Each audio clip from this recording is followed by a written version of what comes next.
Улсын онцгой комисс Монгол Улсын засгийн газар ерөнхий сайдаас ард иргэдийн аюулгүй байдлыг хангахтай холбогдуулан улсын хэмжээнд үүслэг шалгалт зохион байгуулах албан даалгаврыг гаргасан. Энэ хүрээнд Монгол Улсын шадар сайд номтой 2 5 дугаар сарын 31-ний өдөр Тархуул аймагт ажиллаж улсын үүслийг зохион байгуулах тухай удирдамжийг аймаг орон нутгийн удирдлагууд болон холбогдох албаныхан танилцуулж үүрэг даалгавар өгсөн юм. За өнөөдөр аймгийн онцгой комиссийн өргөдгсөн хурлуулж засгийн газар улсын онцгой комиссоос үүрэг чиглэлийн дагуу нийтийн эзэмшлийн зам талбай орон сууцны орц гарс хонгил хөдөө аж ахуй уулуурхан чиглэлээр үйл ажиллагаа явуулж байгаа газрын орчны аюулгүй байдлыг шалган иргэдэд эрсдэл үүсгэж болцсогүй нөхцөл байдлыг тодорхойлох, илэрсэн зуршлыг арилгах үүрэг даалгаврыг холбогдох байгууллага албан тушаалтнуудад өглөө.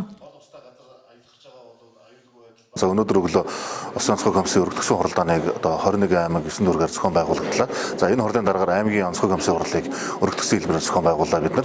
За тэгэхээр сая Төв аймагт болсон үйл явдалтай холбогдуулаад зөвхөн байгаль орчны чиглэлийн гэлтгүүгээр ер нь нийт бас мөн зөвхөн хүүхд гэлтгүүгээр нийт иргэдийн дунд үүсэж байгаа аливаа эрсдэлт үйл ажиллагааг дасан зогсоох үзлэг шалгалтуудыг тогтмолжуулах юм ажлуудыг зохион байгуулах үүрэг даалгавар өгдлөө. За аймгийн хэмжээнд бол өмнө энэ мэдээж тогтмол үе шаттай хийгдчихсэн ажлууд тухайлбал хүүхдийн тоглоомын талбай үзлэг шалгалтууд за мөн сууц өмчтөний холбоотой үзлэг шалгалтуудыг тогтмолжуулж хийж ирсэн манах.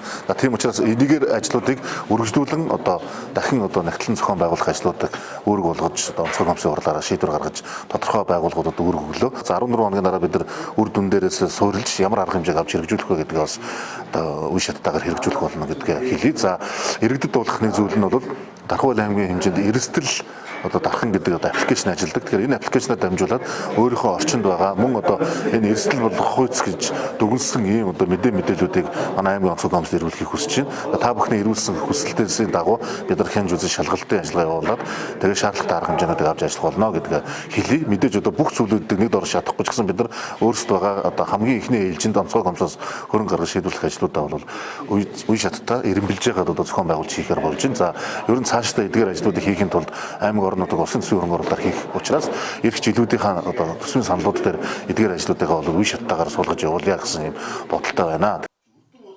За мөн өнөөдрөөс цэцэрлэгийн хүүхдүүд амарч эхэлсэнтэй холбоотой бага насны хүүхдүүдэд тавих хараа хяналтаа сайжруулж ахуй орчныхоо аюулгүй байдлыг хангах амралт зугаалгаар явахдаа орчны болон хоол хүнсний аюулгүй байдлыг хангахад эцэг их асран хамгаалагчид хүн бүр анхаарч ажиллахыг аймгийн онцгой комиссоос уриалж байна.